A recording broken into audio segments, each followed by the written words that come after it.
Good evening. I'd like to thank the committee for their diligence. You have been handed a very difficult task. Here is my 30,000-foot view since I'm very limited on time. I have handed you dozens of suggested edits which would take me about an hour or two to properly discuss. I am open to visiting with any one of you at any time specifically about my recommendations. My biggest concerns are fire, environmental risk, and financial risk to the county. I do not believe that these regulations go far enough to protect county citizens against these very real threats. You are the Planning and Zoning Board. Zoning allows for order and normalcy. For generations, Jackson County has been divided into zones. We have areas for residential homes, farms, ranches, industry, and commercial entities. It makes sense not to have a factory next to a school or corporate hog farm in the middle of town. Zoning provides order and processes. It allows property owners to buy and use property while attempting to keep peace between neighbors. It's not perfect. No system is.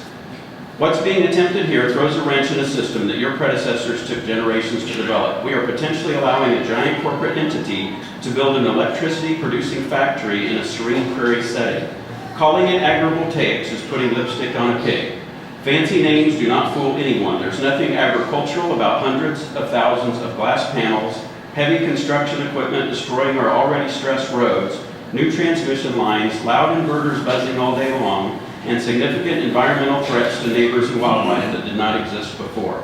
This is a power plant and it should be treated accordingly.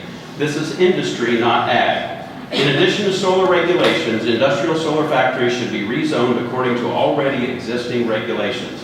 This gives neighbors due process as required by state law, which they are denied if this is allowed to proceed using a conditional use permit. My main reason for being here is because a process that has been in place for my lifetime is being hijacked, allowing an outside corporate entity to completely change the makeup of thousands of acres or more without going through normal zoning requirements. They have $147 billion worth of resources to be able to completely destroy this county many times over. We should proceed with extreme caution. The burden of this to get this right falls on you. By allowing for a conditional use permit, we are circumventing years of established policy and due process to favor a corporation. No one in this room would receive the same benefit if we were to propose a plan to build a commercial electric plant on our own property. Giving preferential treatment in the market is crony capitalism in its purest form. If this is allowed to go forward, we will be prostituting our county to the highest bidder, and that is morally wrong. I would appreciate the opportunity to talk again about specific changes I've included in my draft. Thank you.